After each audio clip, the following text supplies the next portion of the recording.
आपण नाशिक जिल्ह्यातील इगतपुरी तालुक्यामधील गोटी खुर्द गावाच्या जवळच असलेल्या रिसॉर्टवर आलोय। मी मुंबईवरून या किंवा नागपूरवरून या समृद्धी महामार्गावरती आल्यानंतर समृद्धी महामार्गाचा सेसंबिटी हॉस्पिटल जवळील जो टोल प्लाझा आहे त्यातून बाहेर पडले की 5 ते 6 मिनिटांमध्ये म्हणजे 3.5 ते 4 किलोमीटर अंतरावर उभं राहतं हे पूर्ण असं भव्य दिव्य एक स्वप्न, एक अशी सुंदर वास्तू विला सवाना रिसॉर्ट गोटी खुर्द। या गेटमधून आपण सरळ पुढे आलो की मग इथे समोर निळशार दारणा धरणाचं पाणी, त्याच्या कुशीमध्ये हे वसलेलं विला सवाना रिसॉर्ट। चला आता आपण खाली जाऊ। बघा आपण आता वरतून आल्यानंतर खरं रिसॉर्ट इथून सुरू होतं। बघा आता इकडनं आपण बघू शकाल, बघा किती मस्त सुंदर वातावरण, निसर्गरम्य आणि शांत आहे। बघा इथे आमराई, तुम्हाला इथे विविध प्रकारच्या शेती सुद्धा बघायला मिळतील, इथे पिकं बघायला मिळतील। या आणि आता आपण खाली जाऊया मेन रिसॉर्टकडे। इथं खाली आल्यानंतर सगळ्यात पहिलं बघा आपल्याला दिसतोय स्विमिंग पूल आणि इथे किचन। आपण किचन बघूया। हे बघा इथे प्रशस्त असं किचन आहे। तुम्हाला खास एकदम असं गावरान जो मसाला म्हणतो आपण, जो मुंबई पुण्यामध्ये आपण आता ज्या बाहेर सगळ्या हॉटेलांमध्ये आपण जे बघतोय जो मसाला बनवून ठेवला जातो, परंतु इथे रोज पाट्या वरवंट्यावर वाटून आणि ताजा मसाला बनवला जातो। आणि इथे एकदम म्हणजे कुठलंही केमिकल नाही, कुठल्याही सुगंधासाठी चवीसाठी कुठलं केमिकल नाही किंवा कुठला रंगही नाही, अतिशय चांगलं। आणि भाजीपाला आहे तो डायरेक्ट थेट शेतकऱ्याच्या शेतातून आणि डायरेक्ट इथे फ्रेश, रोज तुम्हाला जी भाजी हवी ती तुमच्या डिमांडनुसार इथं आजूबाजूच्या शेतीतून ती आणली जाते, इथं बनवली जाते आणि तुम्हाला एकदम चांगलं असं सुंदर फ्रेश इथं जेवण मिळतं। ताई काय नाव तुमचं? उन्नती। तुम्ही सर्व किचन सांभाळता? वा, उन्नती ताई, त्यांचं खूप चांगलं, मी स्वतः जेवण केलं आहे, खूप सुंदर अशी चव आहे। मला हवं असेल तर आपण नाश्ता ब्रेकफास्ट सकाळी उठल्यानंतर इथेही करू शकतो, जेवणही इथे करू शकतो। आणि जर आपल्याला उन्हात बसून जर चहाचा नाश्त्याचा जर आनंद घ्यायचा असेल तर तुम्ही बघू शकता, बघा इथे बसू शकतो किंवा इथे अक्षरशः इतकं सुंदर बनवलं ना, म्हणजे इथं आल्यानंतर असं वाटत नाही की आपण इथून जावं। म्हणजे आपल्या धक्कीच्या जीवनामध्ये ताणतणाव, मानसिक पूर्ण दिवसभर आपण काबाड कष्ट करतो कुटुंबासाठी, मग अशा वेळेस 15 दिवसातनं, आठवड्यातनं, महिन्यातनं एकदा 2-3 दिवस या निसर्गरम्य वातावरणामध्ये घालवायला नक्की या। बघा आपण इथे बसूनही जेवणाचा आनंद घेऊ शकतो, चहा कॉफीचा आनंद घेऊ शकतो। आणि इकडे बघा इथे बघू शकता आपण, हे बघा इथून म्हणजे तुम्हाला जर अजून उंचीवर बसून जर काय असा आनंद घ्यायचा असेल तर तुम्ही इकडे वरती पण येऊ शकता। उंचीवर बसून इथे नाश्त्याचा जेवणाचा आनंद घेऊ शकतो। आणि बघा इथं सगळं मन शांत करणारं हे प्रसन्न वातावरण, सगळीकडे हिरवगार शेती, विविध पिकं आणि समोर दारणा धरणाचं विशाल असं निळगार पाणी बघा आपण। आणि आता इथेच बाजूला दिसतंय तुम्हाला स्विमिंग पूल, आपण आता तिकडे जाऊया। या इथे स्विमिंग पूलचा पण आनंद घेऊ शकता। सकाळी उठल्यानंतर आपण इथं स्विमिंगचा आनंद घेऊ शकतो आणि इथे सगळं वातावरण आणि आपल्याबरोबर जी लहान बालगोपाल आहेत त्यांच्यासाठी पण इथे हे बघा झोका आहे, इथं खेळण्यासाठी विविध खेळ आहेत। आणि इथे नुसती लहान मुलंच नाही, हे बघा इथे आपण बसून चहा घेऊ शकतो, या निसर्गाचा आनंद घेऊ शकतो। आणि बघा आपण इथे म्हणजे सर्वांसाठीच आपण याचा आनंदही घेऊ शकतो। खूप छान।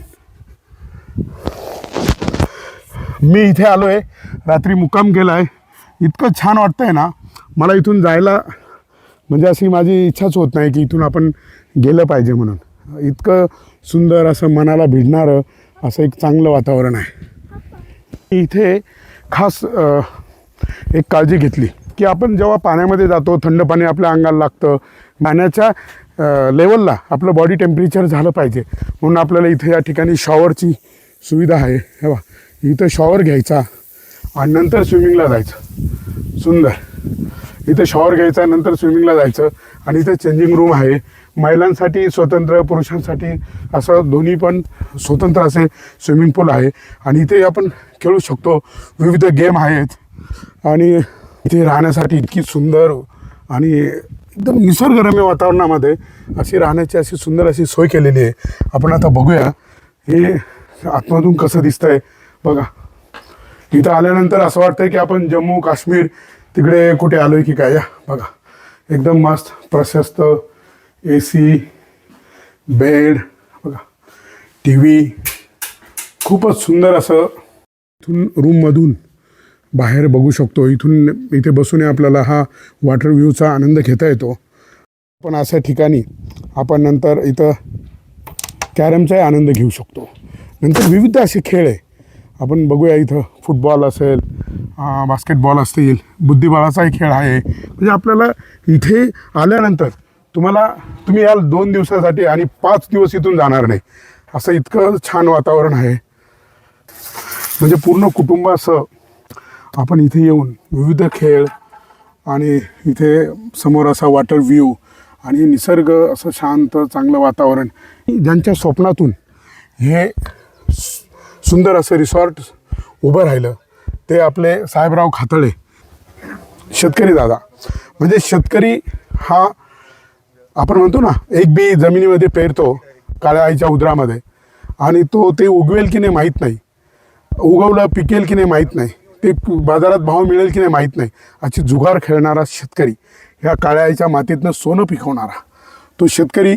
इथं खडकाळ जमीन होती आणि पेरायचं कसं हा प्रश्न होता. पेरलं तर उगवतही नव्हतं. मग या जमिनीचं करायचं काय. आणि मग त्यांच्या स्वप्नातून हे रिसॉर्ट उभं राहिले. आपण आता त्यांच्याशी बोलू. माझ्याबरोबर आमचे मित्र साहेबराव खातळे आहेत. त्यांनी अतिशय हाडामासाचा शेतकरी. तुम्हाला आता पेरावरून आणि याच्यावरून एकदम साधेपणा, भोळेपणा, जमीन मिळाली वडिलोपार्जित, पण खडकाळ, त्यात पेरलं तर उगवत नव्हतं. मग आता करायचं काय. आणि मग एक सुंदर त्यांच्या स्वप्नात हे रिसॉर्ट उभं राहिलं. आपण त्यांच्याशी बोलूया. भाऊ, आता ही तुम्हाला जी कल्पना आहे बसायची, तुम्हाला ही जी कल्पना सुचली, हे रिसॉर्टची एवढं भव्य दिव्य तुम्ही सुंदर वास्तू उभी केली, ही कशी, तुम्हाला ही कल्पना कशी सुचली आणि हे एक स्वप्न कसं उभं राहिलं. कसं झालं भाऊ, हे शेती वडिलोपार्जित शेती आणि डोंगर खडकाळ जमीन, पेरलं तर उगवत नव्हतं. मग करायचं काय नेमकं, शेती कशी करायची. मग मी एक असं थोडी असे संकल्पना तयार केली का समजा आपण इथं काय करू शकतो. मित्रपरिवाराच्या सानिध्यातून बँकेचं थोडंसं मी ते करून आणि कर्ज घेऊन आणि मी ती एक उभारणं असं रिसॉर्ट एक उभं केलं मी माझ्या. हो नक्कीच. आणि बघा आता रोज इथे मुंबई पुण्यावरून असंख्य लोक इथे येतात. इथे सध्या 6 विला आहेत राहण्यासाठी. अजून याचं बांधकाम चालू आहे. म्हणजे तुम्ही इथे किती मोठ्या संख्येने आलात, 50च्या 100च्या ग्रुपने जरी आलात तरी तुमची इथे एक सुंदर जेवणाची सोय आणि इथं छान अशी राहण्याची सोय आहे. आणि हा परिसर पूर्ण CCTV कॅमेऱ्याने असा विभाग व्यापलेला आहे. आणि इथे सुरक्षा रक्षक आणि तुम्ही एकदम सुरक्षित. आणि तुम्ही बघितलं असेल इकडे निळशार एकदम असं पाणी. आणि मागे जे आता तुम्हाला लागून जे आता वॉटर धरणाच्या आणि तुमच्यामध्ये ती तुमची जमीन आहे, तिथं तुमचं अजून काय पुढचं काय नियोजन, म्हणजे अजून तुम्ही काय करता येतं तिथं. आपण समजा ॲडव्हेंचर गेम असेल, रोपवे वगैरे थोडे हळूहळू समजा आपण. बघा आता तुम्ही बघू शकता, या इकडे बघा ही सुंदर इथे वास्तू उभी राहिली. आणि अजूनही त्यांचं स्वप्न आहे. इथं खाली जी त्यांची ह्या धरणाला लागूनच जी त्यांची जमीन आहे, इथे ते पूर्ण ॲडव्हेंचर गेम सुरू करणार आहे आणि त्याचं काम सुरू आहे. आता ॲडव्हेंचर गेम पण उभे राहतील. तर मी मुंबई पुण्यातील सर्व माझ्या बांधवांना एक विनंती करेल की तुम्ही जेव्हा काबाड कष्ट करतो, आपण दिवसभर राबतो, महिनाभर राबतो, 8 दिवस राबतो, आणि एक दिवस आपल्या कुटुंबाबरोबर इथे एकदम शांत अशा निसर्गरम्य वातावरणामध्ये, मनाला आनंद देणाऱ्या वातावरणामध्ये घालवा. तुम्हाला इथं वरती आपण मेल्यानंतर स्वर्ग म्हणतात, परंतु तो काय मी पाहिला नाही, परंतु इथे तुम्हाला नक्कीच स्वर्गातला आनंद इथं जगायला मिळेल, स्वर्ग जगायला मिळेल अशी याची तुम्हाला खात्री देतो. दादा, जर तुमच्याशी आता इथे जर कोणाला मुंबई पुण्यातून बुकिंग करायची आहे तर मग तुमचा नंबर वगैरे सांगा त्यांना. नंबर आहे माझ्यावाला 99 21 46 84 57. परत सांगा. 99 21 46 84 57. नाव आहे साहेबराव खातळे, खातळे फार्म. म्हणजे बघा, हा शेतकरी नुसता काबाड कष्ट करून ह्या काळ्या आईच्या उदरामध्ये नुसता बी पेरून धान्य निर्माण नाही करत आहे. हा जगाचा पोशिंदा आहे, अन्न निर्माता आहे. मला सांगा ना, ह्या पृथ्वीवर जर शेतकऱ्याने जर पिकवलं नाही, उगवलं नाही तर आपण काय खाणार, ढेकळं खाणार का? चपात्यांच्या झेरॉक्स करून नाही खाऊ शकत. बघा, अन्न निर्माण करणारा हा शेतकरी त्याने जर ठरलं तर तो विश्वकर्म्यासारख्या अशा सुंदर वास्तू तयार करू शकतो, रिसॉर्ट तयार करू शकतो. इतकं सुंदर दादांनी 24 तास इथे बारीक बारीक लक्ष देऊन प्रत्येक गोष्टीची त्यांनी येणाऱ्या पर्यटकांना त्रास होणार नाही, त्यांच्या सुखसुविधेची अतिशय सुंदर अशी काळजी घेतलेली आहे. तर नक्कीच तुम्ही ह्या रिसॉर्टला भेट द्या आणि शेतकऱ्याचं मनोबल वाढवा, शेतकऱ्याची ताकद वाढवा.